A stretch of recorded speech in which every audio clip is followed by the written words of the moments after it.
नमस्ते investors. This is Dhruv Bajaj from Smart Sync Services. आज हम एक ऐसे ग्रुप को डिकोड करने की ट्राई करेंगे जिसने लास्ट 2 इयर्स में ऑलमोस्ट 20 बैगर रिटर्न्स दिए है टू शेयर होल्डर। एंड ये जो ग्रुप है वो बहुत ज्यादा कंट्रोवर्सी से घिरा हुआ रहता है, चाहे फिर प्रमोटर के फादर के साथ कुछ इश्यूज हो या फिर उनकी वाइफ के साथ।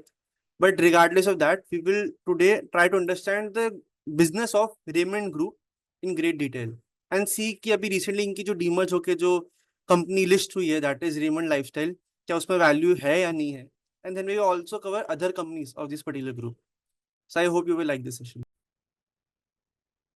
तो now Raymond is a very diversified conglomerate जिसके काफी सारे अलग अलग डिविजन्स में प्रेजेंस है। फॉर एग्जांपल इन लोग टेक्सटाइल्स में तो है ही जो हम जानते हैं, बट साथ में ये लोग टूल्स एंड हार्डवेयर, एरोस्पेस को कंपोनेंट्स प्रोवाइड करना एंड इवन रियल एस्टेट में इनका प्रेजेंस है। एंड कुछ साल पहले तक ये लोग का एफएमसीजी का भी प्रेजेंस था। सो बहुत ही डाइवर्सिफाइड इनका बिजनेस मॉडल था। एंड पहले सारा जो इनका बिजनेस था that was house under Raymond limited. अभी कंपनी का अगर हम हिस्टोरिकल देखें प्रेजेंस, तो it is really good. For example shooting business में इनका अराउंड 60% मार्केट शेयर है इन वर्स्टेड शूटिंग। सिमिलरली अपैरल हो जाए, गारमेंट हो जाए, Raymond is one of the most marquee brand names in the country. And इनका अगर हम इंजीनियरिंग वाला जो बिजनेस देखें जिसमें लोग स्टील फाइल्स बनाते हैं एंड रिंग गेट्स बनाते हैं for passenger vehicles and commercial vehicles, तो इसमें भी इनका काफी अच्छा प्रेजेंस है। एंड इनके एफएमसीजी बिजनेस में again they had some fragrances जिसका मार्केट में अच्छा प्रेजेंस था एंड काफी अच्छा स्केल का वो भी बिजनेस था। बट रेमंड ग्रुप ने एज अ होल कभी भी वैल्यू क्रिएशन नहीं करा था फॉर इट शेयर होल्डर। तो इसके क्या रीजंस थे एंड क्यों despite having such a rich legacy of more than 70 years ये बिजनेस का मार्केट में परसेप्शन बहुत पुअर था। तो एक तो जो मेरी रिसर्च के टाइम आई फाउंड वो ये चीज थी कि ये लोगों के काफी सारे रिलेटेड पार्टी ट्रांजेक्शन्स थे। अब इन जनरल कोई भी कंपनी अगर बहुत ज्यादा रिलेटेड पार्टी के साथ ट्रांजेक्शन कर रही है तो we at Smart Sync become very cautious. Because because वो जनरली एक रेड फ्लैग का सिग्नल भी हो सकता है, बिकॉज आप बहुत इजीली अपने अकाउंट्स मैनिपुलेट कर सकते हो या फिर ऐसी डीलिंग्स में एंटर कर सकते हो जो आपके जो माइनॉरिटी शेयर होल्डर्स है उनके लिए फेवरेबल नहीं होगी। एंड यही चीजें रेमंड ने पास्ट में करी हुई है। सो फॉर इंस्टेंस ये कंपनी के पास काफी एक अच्छी प्रॉपर्टी थी बॉम्बे में जो ये लोग ने अपने प्रमोटर्स को लीज पे दे दी थी। अब ये जो प्रॉपर्टी थी अगर ये लोग मार्केट में सेम चीज लीज पे चढ़ाते हैं, रेंट पे चढ़ाते हैं फॉर इंस्टेंस, तो वो मार्केट में around 7 to 8 lakh rupees per month charge करते हैं for the same property. However ये लोग अपने सेम जो प्रमोटर ग्रुप था उसको सेम प्रॉपर्टी खाली 7,500 रुपीज पर मंथ पे रिलीज कर रहे थे, which was again a very big delta जो शेयर होल्डर्स को शायद से नहीं मिल रहा था। And then what happened is कि मैनेजमेंट को ये लगा था कि जो बिल्डिंग थी वो उतनी सेफ नहीं थी तो इसको थोड़ा रिकंस्ट्रक्शन करने की रिक्वायरमेंट है। तो कंपनी ने कुछ 250 करोड़ जितना स्पेंडिंग करा था ये पूरा प्रॉपर्टी को रिकंस्ट्रक्ट करने के लिए। अब फनीली इनफ ये लोगों की जब प्रॉपर्टी रिकंस्ट्रक्ट हो गई तो उसके बाद वो प्रॉपर्टी कंपनी ने प्रमोटर ग्रुप को फिर से सेल ऑफ कर दी। एंड ये जो प्रॉपर्टी जो ये लोग ने सेल ऑफ करी थी वो लोग ने कुछ 280 करोड़ के लॉस में सेल ऑफ कर दी to the promoter group. And mind you अभी करंटली बहुत बड़ा ग्रुप है Raymond, but during that period जब 2016-17 की बात करें तब इसका market cap was around 2,000 crore और समथिंग। अगेन मतलब it was a very small company, not a very giant company that it is today. But even during that time ये लोग ने जो 280 CR का रिपोर्टेड लॉस बुक करा था for the sale of property to a related party entity, वो काफी ज्यादा वियर्ड चीज थी। And similarly during the similar period promoter group में इनफाइटिंग हो रही थी काफी। एक भाई ऑलरेडी बिजनेस छोड़ के चला गया था एंड जो गौतम सिंघानिया जो कंट्रोल में थे उनका अपने फादर के साथ कुछ पब्लिक स्पैट था जो हम सबको कहीं ना कहीं आइडिया होगा, so I won't delve into that. But again promoter का जो मार्केट में परसेप्शन था that was not very good. वो देखता हूँ कि प्राइवेट लाइफ की वजह से, बट द सेम टाइम जो लोग ने माइनॉरिटी शेयर होल्डर्स के साथ डीलिंग्स करी थी in the public world. And again जो इनके अभी रिसेंटली भी इश्यूज होते हैं वाइफ के साथ, again I won't delve into that, but ये सब इश्यूज से मार्केट एक नेगेटिव परसेप्शन लेता था कंपनी के regarding. And as we discuss before कि ये लोग रिलेटेड पार्टी ट्रांजेक्शन तो बहुत वियर्ड वे में करते थे। बट ये कंपनी ने एक डीमर्जर अनाउंस करा था जहाँ पे दे वर प्लानिंग कि इनका जो अपेरल बिजनेस है उसका थोड़ा स्ट्रक्चर बहुत कॉम्प्लिकेटेड था। एक तो कि ये लोग अपना जो अपेरल बिजनेस है उसको पहले मर्ज करेंगे प्रमोटर ग्रुप एंटिटी से, फिर ये लोग डीमर्ज करेंगे। एंड ये स्ट्रक्चर ये लोग ने इस वे में क्रिएट करा था जहाँ पे रेमंड अपेरल लिमिटेड जो था जिसमें पूरा इनका कपड़ों का बिजनेस था मेनली, उसमें लोग ने कुछ बहुत मेजर राइट ऑफ कर लिया था ऑफ 600 करोड़। अब ये राइट ऑफ बेसिकली क्या था, ये राइट ऑफ ये पैसे थे जो रेमंड लिमिटेड को रेमंड अपेरल लिमिटेड ओ करता था। अब जनरली अगर आपको कोई भी चीज का राइट ऑफ करना होता है सडनली, तो उसको आप है ना एक नेगेटिव की तरह दिखाते हो, वेरिन आप अपनी इक्विटी बेस से भी राइट ऑफ कर देते हो। सो अगेन, फॉर इंस्टेंस मेरी कोई प्रॉपर्टी है या मैंने कोई इन्वेस्टमेंट करके रखी है 1,000 करोड़ की, और मेरे को रियलाइज हो रहा है कि मार्केट में इसकी वैल्यू एक्चुअली 1,000 करोड़ नहीं है, खाली 300-400 करोड़ की है, तो उसको अगर मैं राइट ऑफ करूंगा तो मेरी बैलेंस शीट में नेगेटिव इफेक्ट आना चाहिए। बट ये लोग ने ये बहुत वियर्ड वे में स्ट्रक्चरिंग करी डील की, वेर इन रेमंड अपैरल की बुक से जो भी मेजर जो इन्वेस्टमेंट था उसका वैल्यू कम हो गया, दैट इज उसके फिक्स एसेट, तो उसका वैल्यू कम हो गया। But at the same time उसकी इक्विटी जो थी, जो लाइबिलिटी साइड पे दिखती है कॉन्ट्रीब्यूशन, वो बढ़ गई। सो इन अ वे ये लोग ने ऐसे दिखाया कि ऑल द एसेट्स कम हो रहे हैं, बट जो ओनर का कॉन्ट्रीब्यूशन हो रहा है टूवर्ड्स ए बिजनेस, वो ये लोग ने बढ़ा दिया। एंड आइडियली इसका जो इफेक्ट आना चाहिए था that would have come in Raymond limited, जिसने ये 600 करोड़ का इन्वेस्टमेंट करा हुआ था।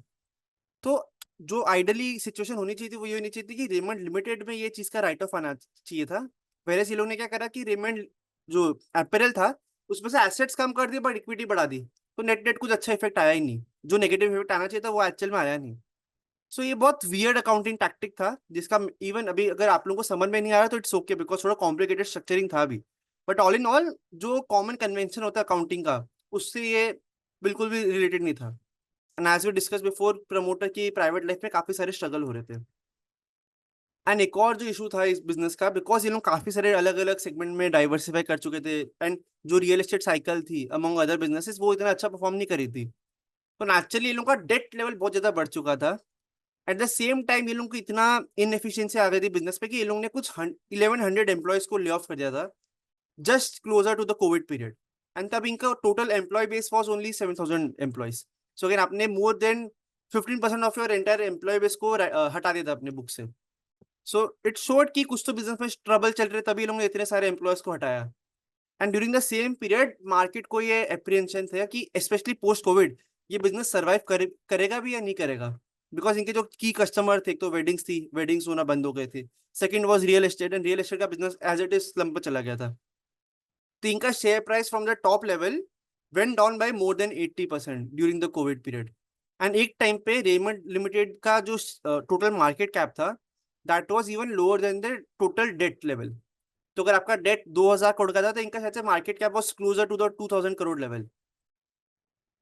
बट व्हाट चेंज, तो ये लोग ने एक तो अपनी जो बैलेंस शीट को जो डीलेवरेज करा, that was one of the key value creating initiative that they took. So as we discuss before, ये कंपनी का एक एफएमसीजी डिवीजन था, जो ये कंपनी ने कुछ 2,800 करोड़ में बेच दिया। अब उससे जो ये लोग को पैसा आया था, जो नेट प्रोसीड से अराउंड 2,200 करोड़ की, उसमें से अराउंड ये लोग ने 1,000 करोड़ यूज करे to repay with the debt. तो एक तो आपका जो लॉस मेकिंग बिजनेस था, जो इनका एफएमसीजी बिजनेस था, वो एक तो लॉस मेकिंग था, वो लोगों ने अपने बुक से हटा दिया। एट द सेम टाइम जो इनको पैसा आया उससे लोगों ने अपना डेट भी हटा दिया, तो लोगों ने अपने बिजनेस को ज्यादा मोर रोबस्ट कर दिया था। एंड इन लोगों ने during the same period, that is after Covid, जो 2-3 साल थे, उसमें काफी अच्छा कैश फ्लो भी जनरेट करा। एंड इन लोगों ने कुछ 300 करोड़ के लैंड एसेट भी बेच दिया था, जिससे अगेन आपका डेट काफी कम हो गया था, जो हम लोग चार्ट में भी देख सकते हैं। जो एक टाइम पे कुछ 2,400 करोड़ का डेट था इनके पास, that reduce to around 670 crore in FY 23। And currently the company is net debt free. And the same time because business भी काफी अच्छा इंप्रूव कर रहा था, तो इनके जो ओवरऑल जो ROC थे, दैट स्टार्टेड इंप्रूविंग। ठीक, तो इन्होंने अपनी बैलेंस शीट को डीलेवरेज कर दिया।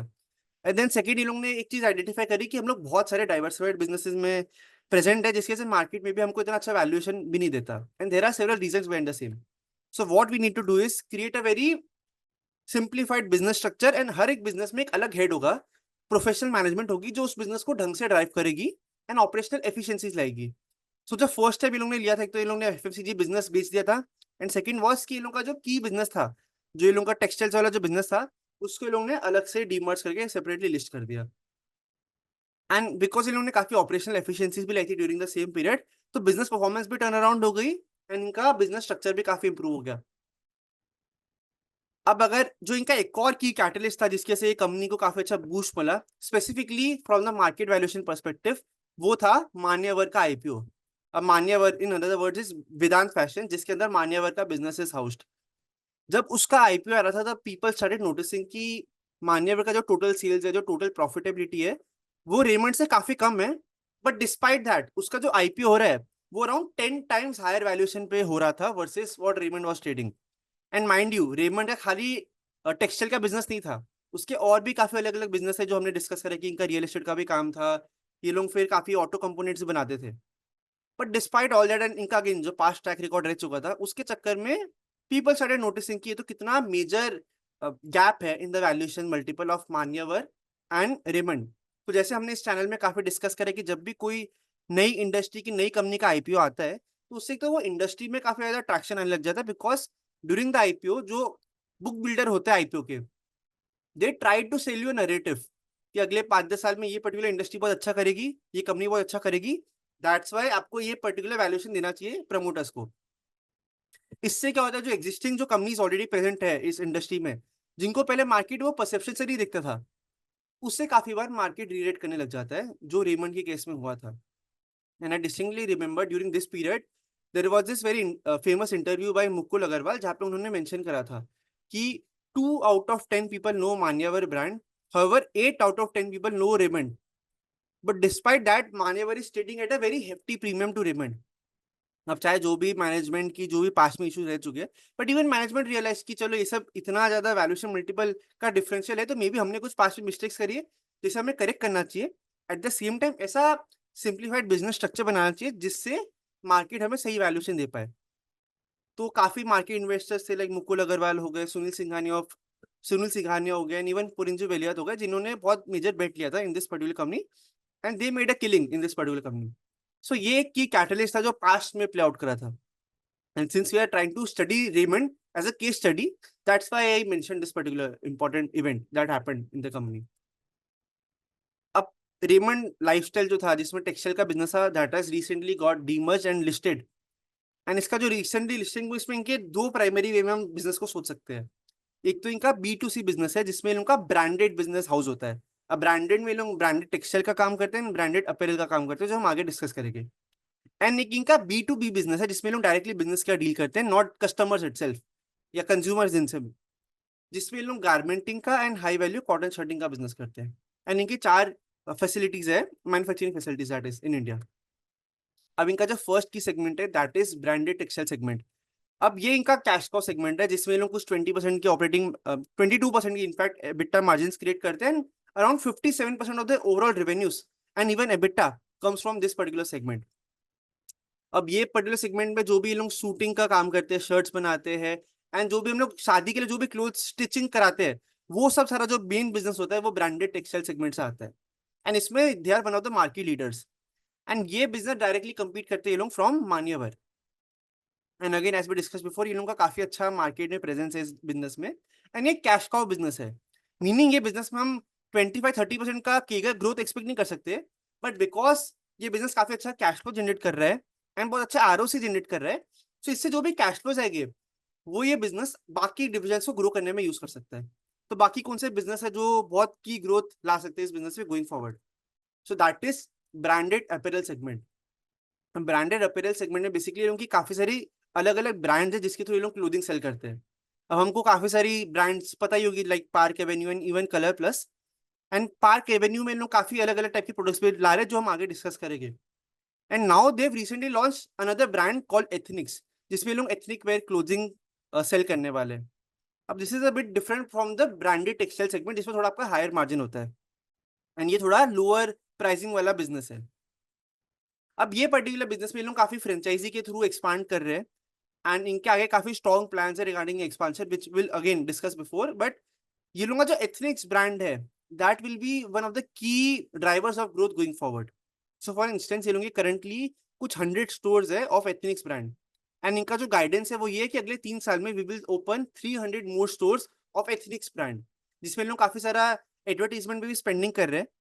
सो again this business can be a very interesting business going forward. So currently because ये काफी इन्वेस्टमेंट फेज में चल रहा है बिजनेस, सो इसके EBITDA margin is around 12-14%, which is lower than the Raymond's textile business. अब ये जो पर्टिकुलर बिजनेस है इसमें ये काफी अलग अलग कंपनीज के साथ compete करती है, लाइक आदित्य बिरला ग्रुप जिसकी काफी सारी ब्रांडेड अपैरल कंपनीज है, लाइक एलन सोली हो गई and Reebok and many other companies. अब ब्रांडेड अपैरल सेगमेंट में एज वी डिस्कस बिफोर, इनकी एक तो एथनिक्स करके ब्रांड है जिसमें लोग काफी ज्यादा इन्वेस्टमेंट कर रहे हैं टुवर्ड्स ग्रोइंग, एंड लोग काफी अलग अलग सेगमेंट्स भी ला रहे हैं। फॉर इंस्टेंस ये लोग स्लीपिंग वेयर के लिए एक अलग सी ब्रांड लाया है called Sleeps, and they realise कि जो जॉकी एंड ये सब जो डॉलर हो गए फॉर इंस्टेंस, ये लोग स्लीप वेयर हो गए या इनर वेयर जो हम सेल करते हैं, उसमें ये लोग काफी अच्छा बिजनेस क्रिएट कर पा रहे हैं। एंड बिकॉज ये इंडस्ट्री में स्टिल काफी बड़ा अनऑर्गेनाइज सेगमेंट का प्रेजेंस है करंटली, तो बहुत अच्छा टोटल एड्रेसेबल मार्केट साइज है जिसको ये लोग एड्रेस कर सकते हैं। सो उसके लिए ये लोग अपने पार्क एवेन्यू जो इनकी ब्रांड है, उसके लोग रिपोजिशन करने की ट्राई कर रहे हैं, they are going aggressively towards the inner wear segment, जिसमें लोग काफी सारे प्रोडक्ट्स ला रहे हैं जो हम स्क्रीन में देख ही सकते हैं। अब इनका थर्ड जो की सेगमेंट है दैट इज गारमेंटिंग वाला सेगमेंट। अब इसमें लोग प्राइमरली जो मैन्युफैक्चरिंग का काम होता है, टेलर्ड क्लोथिंग का काम होता है, वो ये करते हैं। अब ये भी again it is not a very high growth segment, but इसमें ये लोगों का काफी अच्छा कॉम्पिटेंसी है, where in as we discuss before, ये लोगों का काफी अच्छा मैन्युफैक्चरिंग प्रेजेंस है इन इंडिया, जिसके थ्रू ये लोग ये बिजनेस में केटर करते हैं, बाहर के जो क्लाइंट्स होते हैं उनको ये लोग अच्छे से केटर कर पाते हैं। अभी ये बिजनेस में भी काफी इंटरेस्टिंग टेलमेट आगे प्ले आउट हो सकती है। फॉर इंस्टेंस अगर यूके एफटीए जो अग्रीमेंट है वो प्ले आउट होती है, एंड बिकॉज अभी बांग्लादेश में काफी सारे इश्यूज चल रहे हैं, तो इंडिया में जो गारमेंट मैन्युफैक्चरर्स है that can benefit from all this chaos, and the company has recently announced 200 crore capex in this business, जिससे आगे जाके इनकी अराउंड 33% की कैपेसिटी में इंक्रीज आ सकता है। अब ये बिजनेस का करंटली अराउंड 15 to 20% का कॉन्ट्रीब्यूशन होता है towards the overall business. And ये बिजनेस है बिकॉज कॉटन प्राइसेस बहुत ज्यादा high percentage of their overall cost होते हैं, एंड इनके जितना प्राइसिंग पावर नहीं है, तो ये business relatively less competitive advantages है to the company versus a branded apparel या फिर ब्रांडेड टेक्सटाइल्स, जिसमें या तो कंपनी का ऑलरेडी काफी अच्छा प्रेजेंस है या फिर वो प्रेजेंस बिल्ड कर रहे हैं थ्रू ब्रांडिंग। तो ये तो हमने सेगमेंट्स की बात करी। अगर हम सेगमेंटल मिक्स पे देखें तो वी कैन सी कि लास्ट 3 से 5 साल में जो भी हमको एक तो ग्रोथ काफी स्ट्रॉन्ग आया है बिजनेस में, that is one thing, but जो मार्जिन में जो ये लोग एक्सपांशन लाए हैं थ्रू अगेन एक तो इंडस्ट्री में revival eight the same time operational efficiencies, that is very admirable. So for instance branded textile में ये लोग ने कुछ 550 बेसिस पॉइंट्स, दैट इज 5.5% के लोग ने एबिटा मार्जिन का जंप शो करा है।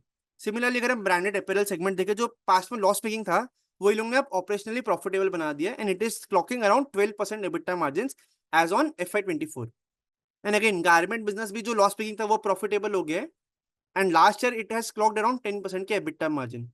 एंड वी कैन सी कि currently majority of the revenues जो आते हैं वो ब्रांडेड टेक्सटाइल सेगमेंट से आते हैं, उससे ज्यादा मेजर प्रॉफिटेबिलिटी पे आती है।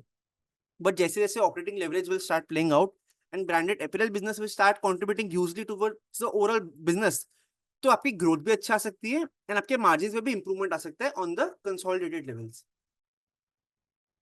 अब अगेन मैंने बेसिक तो आइडिया दी थी कि क्यों मेरे को बिजनेस इंटरेस्टिंग लग रहा है, but let's delve deeper into this. So एकदम मेरे को एक जो बहुत इंटरेस्टिंग चीज लगी regarding the structuring of this demerger, वो ये थी कि जो प्रमोटर एंटिटी है उनका जो रेमंड लाइफस्टाइल में जो ओवरऑल ओनरशिप है that is around 55%, where as pre demerger जो इनका शेयर होल्डिंग था in the overall Raymond Limited business that was only 49%। So post this demerger exercise promoters का जो ओवरऑल ओनरशिप स्टेक है वो 5 से 6% बढ़ चुका है। एंड ये खाली रेमंड लाइफस्टाइल की बात कर रहा हूँ मैं। रेमंड लिमिटेड जो ऑलरेडी एक लिस्टेड कंपनी है उसमें प्रमोटर्स का खाली 49% स्टेक ही है। So how did it do that? तो बेसिकली जो हमने जैसे हमने पहले डिस्कस करा कि इन्हें अपना जो FMCG जो बिजनेस है वो इन लोगों ने सेल कर दिया था, जिससे इन लोगों को काफी अच्छा कैश फ्लो आया था।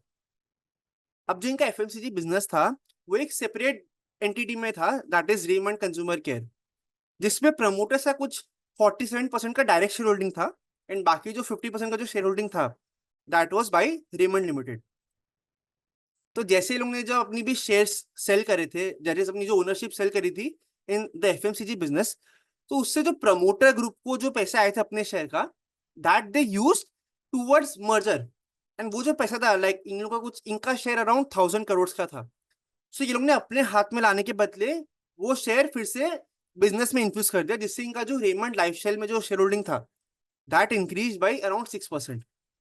सो दैट शोस कि प्रमोटर ने ये पर्टिकुलर जो बिजनेस है जो इनका क्राउन जूल बिजनेस है उसमें अपना शेयर होल्डिंग बढ़ाया है बाई 6%। तो मैं इसको एक बहुत पॉजिटिव वे में देखता हूँ, एंड एक सॉफ्ट सिग्नल है by the promoter group as well कि this is my crown jewel, इसलिए मेरा एक higher skin in the game है इन द बिजनेस, जो प्रमोटर ने कॉन कॉल में एक्सप्लेन करा था। अब ये एक जो मेंटल मॉडल है that is work well in the past. So again there is this company call मेगमनी ऑर्गेनिक्स लिमिटेड जो एग्रोकेमिकल्स में है, एंड वो लोग ने अपना जो पिगमेंट का डिवीजन था उसका लोग ने डीमर्जर करा था इनटू मेगमनी फाइन केम लिमिटेड, जिसका भी करंटली अगर आप टिकर सर्च करोगे so that is under the name Epigral Limited. अब ये जो डीमर्जर होता that was very controversial in nature because promoter ने बिना कुछ पैसा इन्फ्यूज करे समहाउ अपना शेयर होल्डिंग बढ़ा दिया था in the make money fine game division, and market took that as a very negative thing because this was very unethical. But अगर हम अलग वे में सोचे तो कोई बिजनेस प्रमोटर को दिख रहा है कि बहुत अच्छा ग्रो करने वाला है, एंड उधर बाय हुक और क्रुक वो लोग अपना शेयर होल्डिंग बढ़ा रहे हैं, so that is a soft indication कि बिजनेस आगे अच्छा परफॉर्म करने वाला है। And again this was a very neglected stock जब ये लिस्ट हुआ था, and even I miss this stock because मेरा एप्रीहेंशन था towards the promoter group. But post list अगर हम देखें तो it has created more than 5x returns for its shareholder, that is the resulting entity. So अगर higher ownership है promoter group का in the resulting entity, या फिर जो टॉप मैनेजमेंट ग्रुप है उनका इधर थ्रू ईसॉप और समथिंग जो रिजल्टिंग एंटिटी आ रहा है उसमें हायर ओनरशिप है, so one should take good notice of that particular company. So this company fits into that particular mental model. And again Raymond group का जो कस्टमर का जो फ्रेंचाइजी है जो कंज्यूमर रिलेट कर पाते हैं ब्रांड से, that is very tremendous.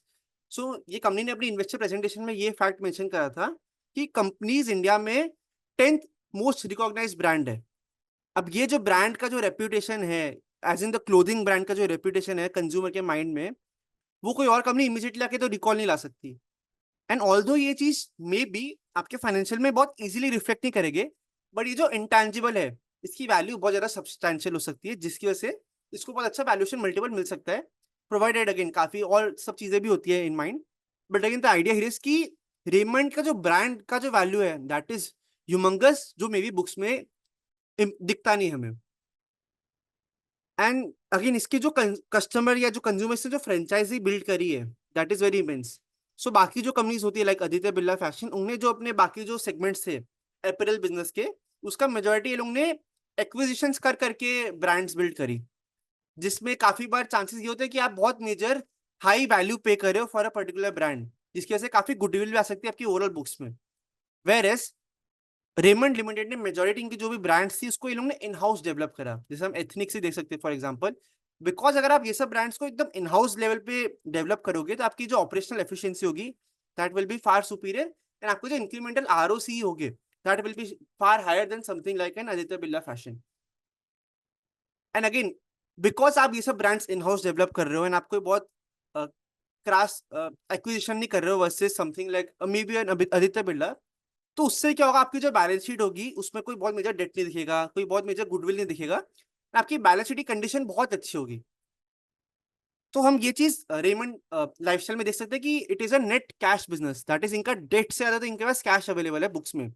Similarly इनका जो operational ROC that is very high because again इनका इतना कैपिटल एम्प्लॉयड नहीं इतना बिजनेस, बिकॉज ये लोग फ्रॉम स्क्रैच ब्रांड्स डेवलप कर रहे हैं। एंड इनकी जो वर्किंग कैपिटल साइकिल है वो भी लास्ट 4-5 साल में काफी इंप्रूव हुई है। And the best part here is कि लोग आगे भी जो अगेन जो अपैरल बिजनेस होता है उसमें आपके पास दो ऑप्शन होते हैं, एक तो आप खुद से कोई भी स्टोर डेवलप करो जिसमें आपका बहुत ज्यादा पैसा जाता है, या फिर आप फ्रेंचाइजी के थ्रू एक्सपांशन करो। So the company is opting for the second route, जहाँ पे जो भी अगर फॉर एग्जाम्पल लोग नेक्स्ट 100 कोई भी स्टोर डेवलप करेंगे तो उसमें से 25 stores will be there company own stores, whereas the remaining 75 stores will be franchise stores, जिससे आपका बिजनेस की जो बैलेंस शीट होगी वो काफी एसेट लाइट रहेगी। तो मेरे को ये बैलेंस शीट की जो इनकी कंडीशन है that looks pristine to me. And again जो मैनेजमेंट का जो रीसेंट एड्रेस था to the shareholder community during the listing ceremony, उससे काफी अच्छे अच्छे इंसाइट्स मिले थे। So it's hard to imagine but Raymond is a 100-year old brand, and ये जो ब्रांड की पेडिग्री होती है वो कोई नई कंपनी इमीडिएटली तो नहीं ला सकती। And they mention their struggle कि जब कोविड पीरियड आया था the people wrote us off, and they thought कि बिजनेस बस डूब ही जाने वाला है, टर्न अराउंड हो नहीं पाएगा। बट हमने ये बिजनेस को टर्न अराउंड करके दिखाया, एंड ये मेरे को विजिबली चीज दिखी जब टॉप लेवल मैनेजमेंट में काफी सारे चेंजेस आए थे बिजनेस में, जो हम आगे डिस्कस भी करेंगे। एंड इनका जो प्राइमरी बिजनेस था जो लाइफस्टाइल बिजनेस था वो अब डीमर्ज होकर सेपरेटली लिस्ट भी हो गया, जिससे काफी अच्छा वैल्यू क्रिएशन ये लोग ने करा है। तो ये लोग ने अपना जो 7 ईयर रोड मैप जो लोग ने सोचा था इन 2020 वो लोग ने शेयर करा था, जहाँ पे इनका टारगेट ये था कि 2020 टू 2022 ये लोग अपने बिजनेस को रिफॉर्म करेंगे, जो भी रिस्ट्रक्चरिंग करनी है वो रिस्ट्रक्चरिंग कर लेंगे। 2022 टू 2024 में ये लोग परफॉर्मेंस शोकेस करेंगे कि चलो कोविड चला गया ढंग से हमको ऑपरेशनल मेट्रिक्स इंप्रूव करने हैं, तो लोग ने वो भी इंप्लीमेंट करा। एंड अब 2024 के बाद से जो भी पीरियड होगा that will be the value creation phase, जहाँ पे आपका बिजनेस अच्छे से स्ट्रक्चर्ड है, आपका बिजनेस में ऑपरेशनल ग्रोथ आ रही है, एंड मार्केट का परसेप्शन आपके बिजनेस के रिगार्डिंग इंप्रूव हो रहा है। So that's why you might even start commanding a valuation premium versus other players.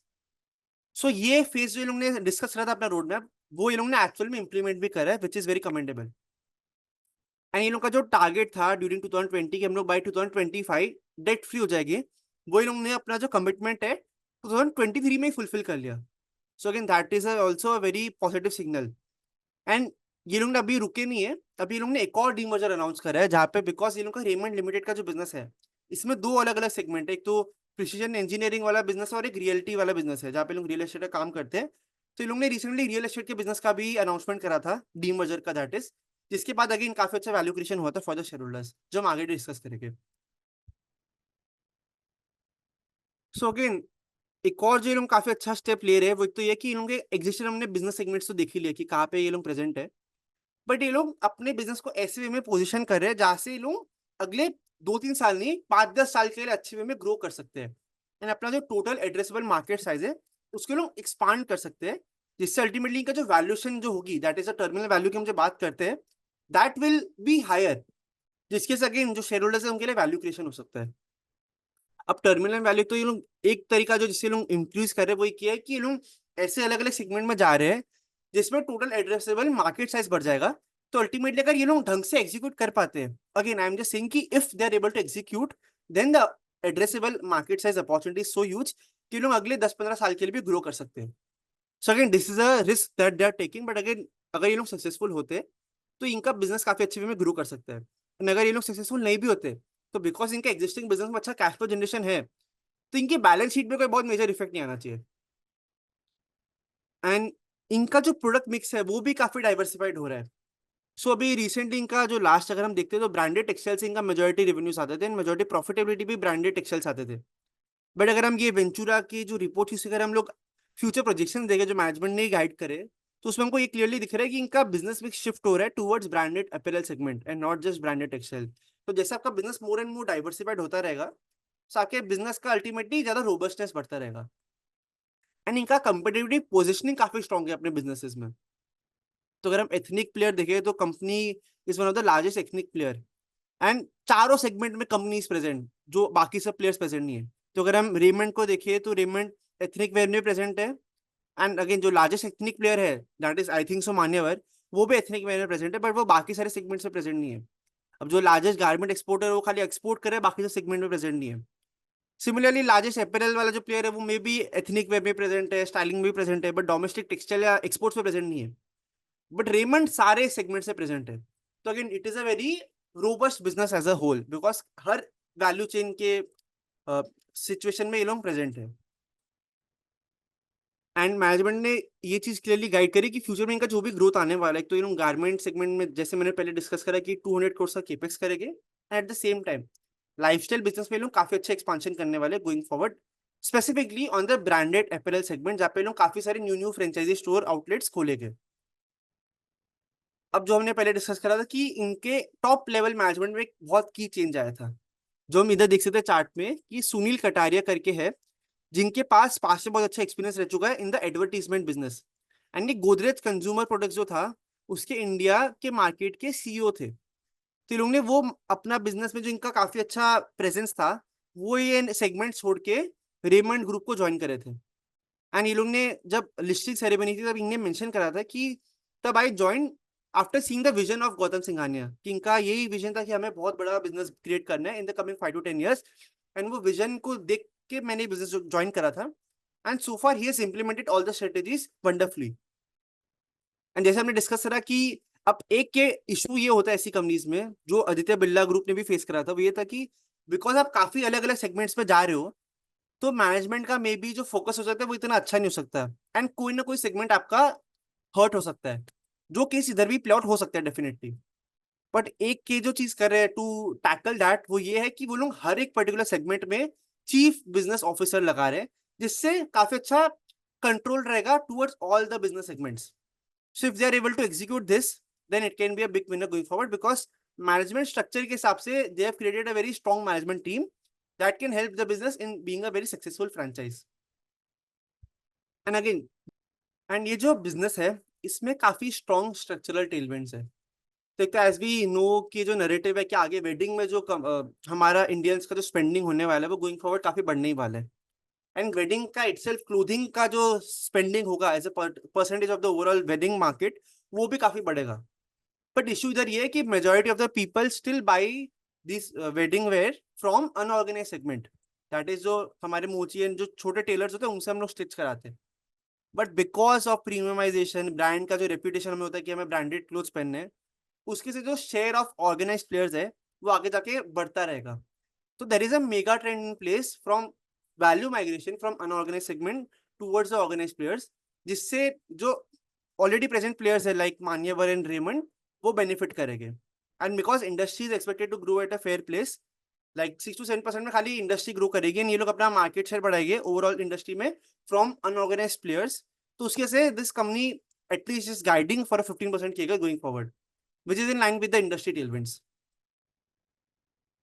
And as we discuss की वेडिंग पोर्टफोलियो एंड जो सेरेमोनियल पोर्टफोलियो इनका है उसमें ये लोग एक्सपेक्ट कर रहे हैं काफी अच्छा ग्रोथ आने वाला है.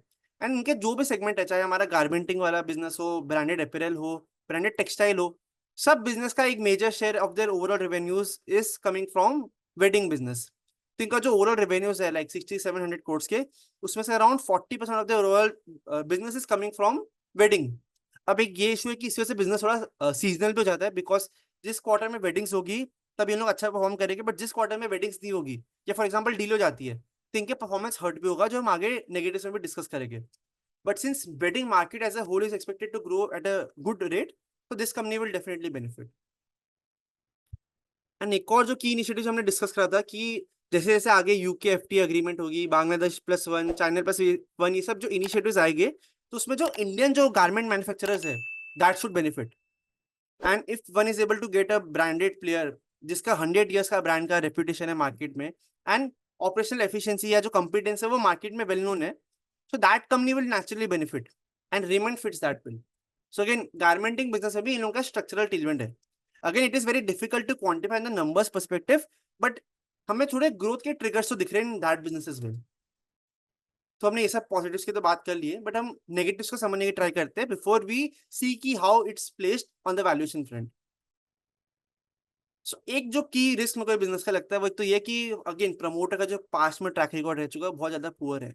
एंड ऑल्दो ये लोग ने लास्ट 5-6 साल में काफी सारे अच्छे इनिशिएटिव्स लिए जिससे वैल्यू क्रिएशन हुआ for the share holders, but who knows की is it actually a good restructuring exercise जिसके से वैल्यू क्रिएशन हो रही है, या फिर it's purely because bull market है, आपको कुछ चीप मिल रहा था, आप उसको मैनेजमेंट को ट्रस्ट कर रहे हो जिससे वैल्यू क्रिएशन हो रही है.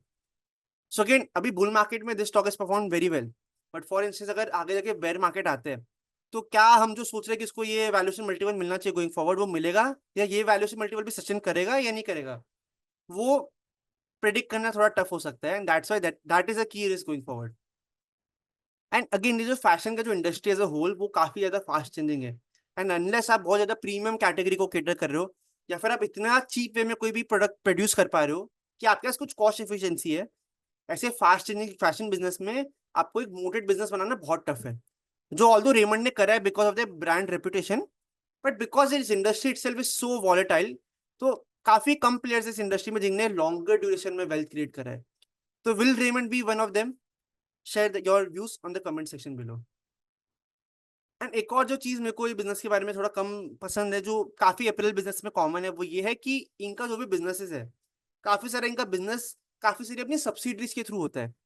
तो इन अ वे इवन नाउ इनका जो ओवरऑल जो बिजनेस है उसके जो स्ट्रक्चर है, खाली रेमंड अगर लाइफस्टाइल के आप हम देखें तो बिकॉज ऑफ सेवरल सब्सिडरीज वो थोड़ा स्टिल थोड़ा हेजी स्ट्रक्चर है. एंड अगर कोई भी बिजनेस काफी सारे सब्सिडरी के साथ बिजनेस ऑपरेट करता है तो उसकी जो बुक्स है उसको मैनिपुलेट करना becomes a bit easier. So I wouldn't say कि ये लोग कुछ कैश अपने मैनिपुलेट कर रहे हैं, but again I will look at this as a red flag वाला थिंग कि आगे I need to be very careful about this whether they are able to manipulate that or not. अब another key issue here is कि because आपके overall margins are not that high in this type of business. Now although because company is a branded player, so they are still able to maintain around 50-50% के gross profit margin, but still 35 to 40% of your overall cost of sale is coming from cotton, which itself is a very volatile commodity. So that's why commodity का risk रहता है and आपके margins थोड़े volatile हो सकते हैं going forward. And as we discussed before, जो fashion industry है वो बहुत ज़्यादा competitive है in nature. एंड कंज्यूमर्स की कोई एक पर्टिकुलर ब्रांड में नेसेसरी नहीं कि लॉयल्टी रहेगी या नहीं रहेगी. एंड अगर हम कंपनी के अपैरल बिजनेस की बात करें तो इनके जो ब्रांड्स है लाइक पार्क एवेन्यू हो गई, कलर प्लस हो गई, उसका मार्केट में जो ब्रांड लॉयल्टी या जो रेपुटेशन है वो उतना अच्छा नहीं है versus the likes of let's say something like Aditya Birla, जिनकी वैन हुसैन या फिर एलन सोली के मार्केट में काफी अच्छा रेपुटेशन है। सो ऑल्दो कंपनी की books are much better, but अगर हम खाली फ्रेंचाइजी के हिसाब से सोचे तो अगर ब्रांडेड अपैरल वाले वे में मैं सोचूंगा तो Aditya Birla might deserve a much better valuation multiple versus something like Raymond, because उनकी ब्रांड्स की मार्केट में रेपुटेशन इज मच हायर, जो मे बी अभी करंट टाइम्स में विजिबल नहीं है in the form of numbers. And again अगर हम खाली ऑपरेशनल मेट्रिक्स के बाद से बात करेंगे तो इनका जो ब्रांडेड अपैरल बिजनेस है, बिकॉज यार दे आर प्लानिंग कि हम लोग आगे काफी सारा इन्वेस्टमेंट्स करेंगे ये बिजनेस में। एंड ये लोग ने मेंशन करें कि हमारा जो एथनिक्स वेयर वाला जो बिजनेस है उसमें हम लोग आगे बहुत स्टोर एक्सपांशन भी करेंगे एंड ब्रांड बिल्डिंग में भी काफी स्पेंडिंग करने वाले हैं। तो उसके से इनके मार्जिन में हिट आने वाला है गोइंग फॉरवर्ड। तो इनके मार्जिन थोड़े लोअर रेंज में रह सकते हैं at least in the branded apparel division. Now one can only hope कि ये जो ये लोग इन्वेस्टमेंट कर रहे हैं that should yield good results going forward. But वो हमें आगे 4-5 साल में जाके मालूम पड़ने वाले whether this was a good decision और not. So again this is a key risk going forward because काफी कंपनीज है इंडियन मार्केट में जिन्होंने काफी स्पेंडिंग करी है and they were not very successful in that. So थोड़ा एग्जीक्यूशन रिस्क है इधर। एंड ये जो ओवरऑल बिजनेस है वेडिंग वाला बिजनेस हो गया that is very seasonal in nature. So for instance अभी जैसे रेमंड का भी करंट क्वार्टरली जो रिजल्ट्स आएंगे दैट इज Q1 के, that will not be very good which is similar to something like a Manyavar. So Vedanta fashions का जो भी रिसेंटली कॉन कॉल हुआ था उसमें मैनेजमेंट ने क्लियरली मेंशन करा था कि बिकॉज फर्स्ट क्वार्टर में कोई वेडिंग नहीं आई थी इतनी सारी, तो इनके बिजनेस में बहुत मेजर हिट आया था जिसकी से इनके जो ओवरऑल सेल्स है उसमें बहुत ड्रास्टिक फॉल आया था। अब ऐसी कंपनीज जो होती है जिसमें काफी ज्यादा वॉलिटिलिटी होती है इन द ओवरऑल रिवेन्यूज, उसको एक तो आप ईयर ऑन ईयर बेसिस में आप स्टडी नहीं कर सकते, आपको थोड़ा एनुअलाइज करके स्टडी करना पड़ेगा। But that also makes this type of business very difficult to value. इसलिए इसका जो शेयर प्राइस होगा वो काफी ज्यादा वॉलेटाइल होगा because of this volatility in earnings. तो ये की रिस्क है जो हमको समझना पड़ेगा बिफोर इन्वेस्टिंग या even studying this type of business. तो हमने काफी बात कर ली पॉजिटिव्स के बारे में, बिजनेस के बारे में, नेगेटिव्स के बारे में। बट नंबर्स क्या कह रहे हैं या मैनेजमेंट क्या हमें कहना चाह रही है? तो रिसेंटली लोग जो इन्वेस्टर प्रेजेंटेशन अपना शेयर करा था उसमें दे मेंशन कि वी आर एक्सपेक्टिंग अगले 3-4 साल में we should grow our sales by 12 to 15%। So again this is not a very very fast growth business. 12-15% का जो एफएमसीजी में वी एक्सपेक्ट ग्रोथ आएगा वैसे टाइप का ही ग्रोथ इधर भी हम एक्सपेक्ट कर सकते हैं गोइंग फॉरवर्ड अगर execution is on point. And they are saying कि हम लोग एबिटा होगा that we will double in next 2-3-4 years। That will come primarily because they are expecting कि हमारा जो ब्रांडेड अपैरल बिजनेस है या जो गारमेंटिंग वाला बिजनेस है, ये in the textile segment business, उसमें दे आर एक्सपेक्टिंग कि आगे जाके मार्जिन में और इंप्रूवमेंट आएगा जिसके से ऑल्दो रेवेन्यू ग्रोथ 12-15% का ही होगा, बट जो इनका एबिटा का ग्रोथ होगा that will be in high double digit like 20-25% का। एंड दे आर टारगेटिंग कि हमारा जो नेट वर्किंग कैपिटल साइकिल है वो हम लोग रिड्यूस करेंगे from something like 90 days to 60 days, जिससे आपका जो ओवरऑल ROC होगा that will look much better. And अभी ऑल्दो इनका ROC इज अराउंड 12%, बट अगर इन लोग अपने गाइडेंस पर डिलीवर करते हैं तो they can clock around 30% ROC in the coming 3 to 4 years। So again it's all words, आगे एग्जीक्यूशन आएगा तो then it can be a very interesting thing. But currently इनके नंबर्स ऐसे वे में हम देख सकते हैं। एंड अगर हम वैल्यूएशन उस वे में करने की ट्राई करें तो अगर हम करंट नंबर्स ले दैट इज FY24 के नंबर्स, तो they generated an EBITDA of around 1100 crores and sales थी की अराउंड कुछ 1600 crores की, जिस that translates to around 16% EBITDA margin. And उस हिसाब से इनका जो एंटरप्राइज वैल्यू है that is a combined sum of debt plus equity. Equity represents the market value of the company. So that is close to 14,000-1500 crores. तो उस हिसाब से देखो तो ये company trading at around 12 to 13 times EV EBITDA, which is not that expensive अगर हम बाकी जो इसके लिस्टेड पेयर है उससे हम अगर कंपेयर करें। बट अगेन ये कंपनी को पास्ट में भी कभी इतना अच्छा मल्टीपल नहीं मिला है, तो फ्यूचर में अगर एग्जीक्यूशन लोग ढंग से करते हैं उसमें भी अगर हम इसको प्लॉट करने की ट्राई करें, जो वेंचर और सिक्योरिटीज की जो इनिशिएटिंग कवरेज रिपोर्ट थी इसमें लोगों ने बहुत वंडरफुली करा है। तो क्या नंबर्स हमें समझाने की ट्राई कर रहे हैं? तो अगर हम नीचे वाला पहले तो सेगमेंट देखते हैं उसमें हम देखें तो वी कैन सी कि हम जितना हम आगे आगे जाएंगे उसमें हमारा जो एबिटा मार्जिन होगा दैट शोज की काफी ज्यादा हाई एबिटा मार्जिन है। So for instance because Vedant fashion काफी टेक्सटाइल गारमेंटिंग टेक्सटाइल वाला काम करती है, दैट इज ब्रांडेड टेक्सटाइल वाला काम करते हैं, इनके मेजरली लोग सूट पीस और वो सब का काम करते हैं। जिसमें आपके वर्किंग कैपिटल जो डेज होते हैं वो ज्यादा हाई होते हैं, बट आपके मार्जिन भी हाई होते हैं। तो अगर हम वेदांत फैशन का सिंपली सोचेंगे तो ये लोगों का जो डेटा डेज होते हैं, सो फॉर इंस्टेंस मैंने वेदांत फैशन से कुछ प्रोडक्ट सेल करा है, तो मैं अपने कस्टमर को जो फ्रेंचाइजी होती है जनरली उनको कुछ 190 डेज का पीरियड दूंगा टू पे मी बैक। तो वैसे केसेस में मैं अपना मार्जिन हाई रखूंगा ताकि मेरा जो ओवरऑल आरओसी है वो हाई रहेगा। सो वेदांत फैशन के ओवरऑल एबिटा मार्जिन हाई होते हैं, एंड इनका जो आगे जो ग्रोथ एक्सपेक्टेड है that is around 15%। So that's why ये पर्टिकुलर चार्ट में it is trading at around this level. अब आइडियली हम लोग क्या चाहेंगे कोई भी कंपनी में कि उसका मार्जिन हाई हो एंड उसमें ग्रोथ बहुत ज्यादा हाई हो। तो in that sense we will target something जो इधर कुछ हो। अब इधर तो कोई भी कंपनी है नहीं, तो नेक्स्ट बेस्ट थे हम लोग क्या फोकस कर सकते हैं कि ऐसी कंपनी हो जिसके margin are reasonable and growth काफी अच्छा आने वाले। So in that case we will target something जो इधर कुछ ट्रेड कर रहे हैं, जिसमें सबसे best company just from the operational metrics going forward looks like Trent and Gokul Das. And Raymond lifestyle जो है वो रफली कुछ बीच में ट्रेड करता है, दैट इज उसका मार्जिन भी रीजनेबल एंड आगे ग्रोथ भी कुछ 15% जैसा आने वाला है। तो ये खाली हम लोग ऑपरेशनल मेट्रिक्स देख रहे हैं। अब अपन को बिजनेस में जब भी इन्वेस्ट करते हैं तो हमें दो जो की चीजें देखनी होती है वो क्या होती है कि हम लोग जो वैल्यूएशन मल्टीपल पे कर रहे हैं वो, एंड क्या return on capital business generate कर सकता है। तो अब इस केस में हमेशा हम क्या चाहिए कि हम लोग जो वैल्यूएशन मल्टीपल पे कर रहे हैं वो कम हो, एंड जो हमारा कंपनी आरओआईसी जो जनरेट कर सकती है that is return on capital generate कर सकती है दैट वो हाई हो गोइंग फॉरवर्ड। तो इन दैट केस अगर हम देखते हैं अब तो रेमंड का गोइंग फॉरवर्ड अगर वो जो एग्जीक्यूट करते हैं अपने गाइडेंस में, so it is trading at the cheapest EV to EBITDA multiple versus its peer. And at the same time इसका जो आरओआईसी जो एक्सपेक्टेड है that is one of the highest versus its peer. तो अगर हम आदित्य बिरला देखते हैं तो आदित्य बिरला का ROIC is not that good, and similarly Vedant Fashion का ऑल्दो इट्स प्रीटी गुड, अगर रेमंड लाइफस्टाइल एग्जीक्यूट कर पाती है तो उसका भी मान्यवर के सिमिलर लेवल्स पे आरओआईसी आ सकता है। सो अगर मैं इस चीज को समराइज करूं तो ये चीज है कि वैल्यूएशन मल्टीपल के हिसाब से Raymond is placed pretty attractively. अगर ये ढंग से एग्जीक्यूट कर पाएंगे तो ये लोग अपना आरओआईसी भी इंप्रूव कर लेंगे, जिससे इनका ओवरऑल जो शेयर होल्डर्स का रिटर्न आएगा दैट विल बी गुड।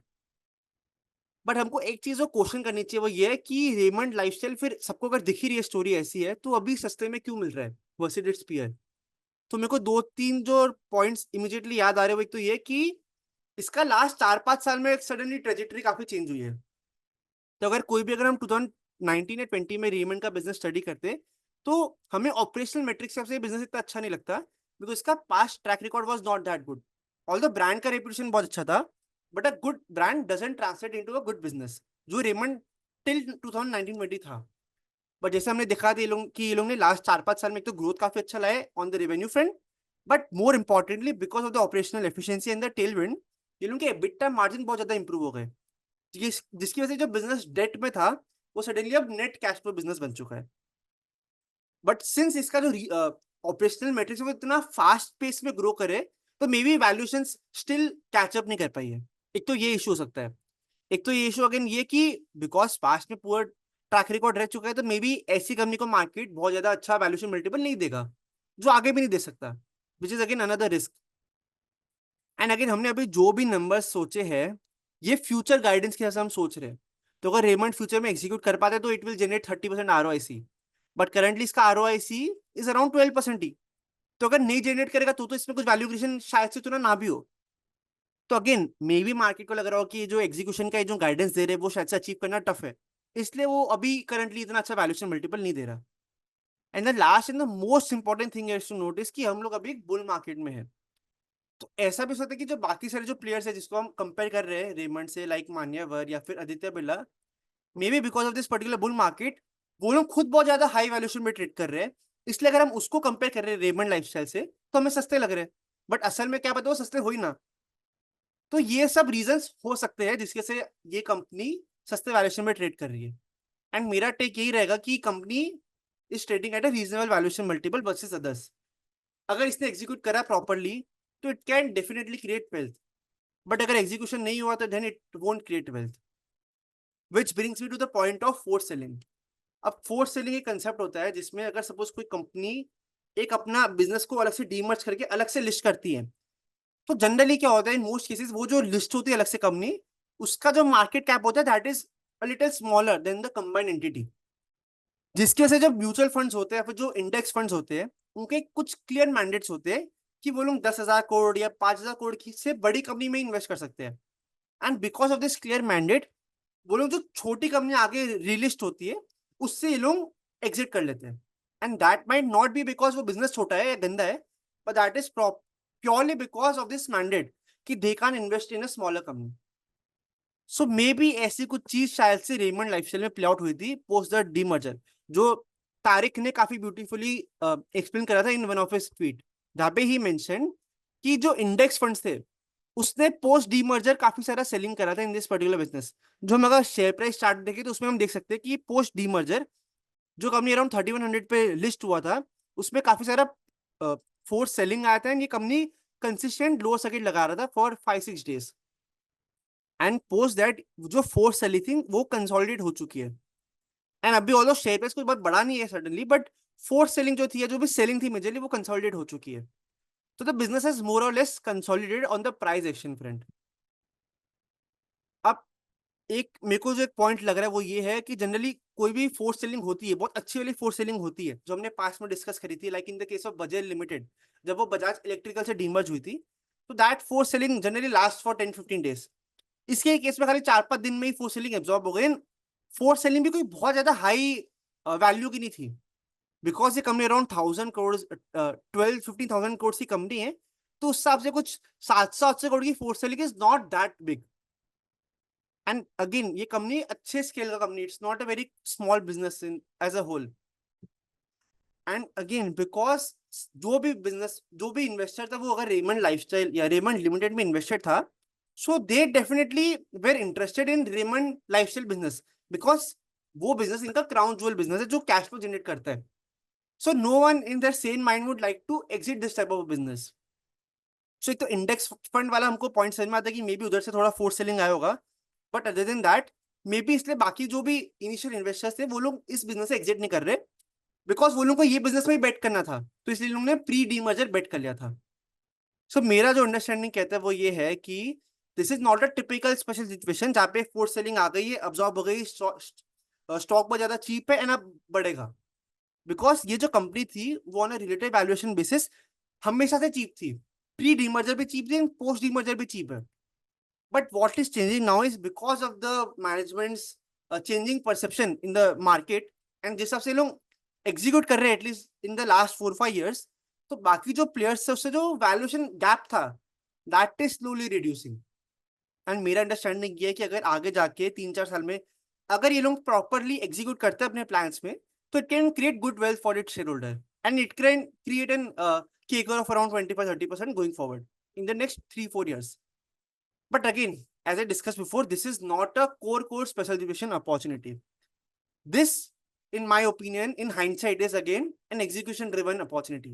अगर execution करा तो अच्छा value create होगा and अगर नहीं करा तो नहीं create होगा. It is as simple as that. So again, a standard disclaimer: me and my family are holding this company, and this is by no way a reco. Again, as I am saying before कि हमने काफी इसकी जो risk थे वो discuss करे हैं, and this story relies a lot more on the execution front. And when I was evaluating the business, I might have made a mistake thinking कि ये proper special situation business है, but in hindsight I'm realizing gradually कि this is more of an execution story.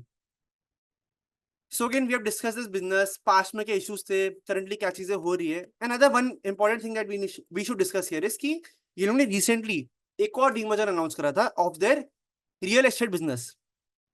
अब real estate business में भी I won't go detail में, but they have a very good land bank जिसमें दे are expecting कि हम लोग आगे जाके कुछ 25,000 करोड़ का रेवेन्यू जनरेट कर सकते हैं। Even in fact they have said कि टोटल हमारा जो रेवेन्यू पोटेंशियल है from the real estate business that is around 32,000 crore का गोइंग फॉरवर्ड। एंड जो ये रियल एस्टेट बिजनेस है that is currently house under Raymond limited जिसका करंटली 12,000 करोड़ का मार्केट कैप है। एंड जैसे ये डीमर्जर अनाउंस हुआ था मार्केट में, तब ये पर्टिकुलर कंपनी का अगेन बहुत ज्यादा वैल्यू क्रिएशन हुआ था, इन बहुत शॉर्ट स्पैन ऑफ टाइम में ये कुछ 50-60% बढ़ गया था। एंड ये जो रेमंड लिमिटेड उसमें एक और जो बिजनेस है वो है प्रिसीजन इंजीनियरिंग का बिजनेस, जिसमें लोग के 3-4 वर्टिकल है। एक तो ये लोग ऑटो एंड ईवी कंपोनेंट्स को प्रिसीजन इंजीनियरिंग कंपोनेंट सप्लाई करते हैं, जिसमें अगेन ये लोग का काफी अच्छा मार्केट शेयर है। तो अगर हम स्टील फाइल्स है तो इनका कुछ 60% का मार्केट शेयर है। रिंग गेट का देखिए तो अराउंड 55 to 65% का मार्केट शेयर है। सो ये एक बिजनेस में इन लोगों का काफी अच्छा प्रेजेंस है। एंड ये लोगों का एरोस्पेस का भी एक डिवीजन है, जहाँ पे ये लोग जो एरोस्पेस की जो कंपनीज होती है या जो डिफेंस वाली कंपनीज होती है, उनको ये लोग क्रिटिकल कंपोनेंट सप्लाई करते हैं। तो करंटली इनका जो ये सब ओवरऑल बिजनेस है उसका काफी अच्छा कंपिटेटिव पोजिशनिंग है। स्केल थोड़ा छोटा है, लाइक 295 करोड़ के लोग सेल्स करते हैं, एबिटा इज अराउंड 74 करोड़ का। बट जैसे हम देख सकते हैं कि इसका जो ओवरऑल आरओसी है ये बिजनेस का, that is very good, it is like 20% का। एंड बहुत कम स्पैन ऑफ टाइम में they have become the preferred supplier to top 3 global aircraft engine manufacturers. So again because ये सब इंडस्ट्री में काफी अच्छा टेलविंड है, specially aerospace and defence segment, तो ये पर्टिकुलर जो सेगमेंट है वो भी आगे जाके अच्छा वेल्थ क्रिएट कर सकते हैं for the share holders. But just a word of caution, ये डीमर्जर ऑलरेडी अनाउंस हो चुका है, एंड डीमर्जर को अनाउंस हुए ऑलमोस्ट 2 मंथ्स हो चुके हैं, जिसके बाद काफी अच्छा वैल्यू क्रिएशन हो भी चुका है। But again since we are covering the entire Raymond group, so I thought it is prudent to cover this particular business. So again, I hope you like this session, and if you do, then you can like, share, and subscribe to our YouTube channel, and you can even become a part of our Mission Smile community or take our advisory services. And if you have any other company in mind, then you can feel free to share in the comments section below, and we will try to cover that in our coming videos going forward. So thank you so much for watching. Goodbye.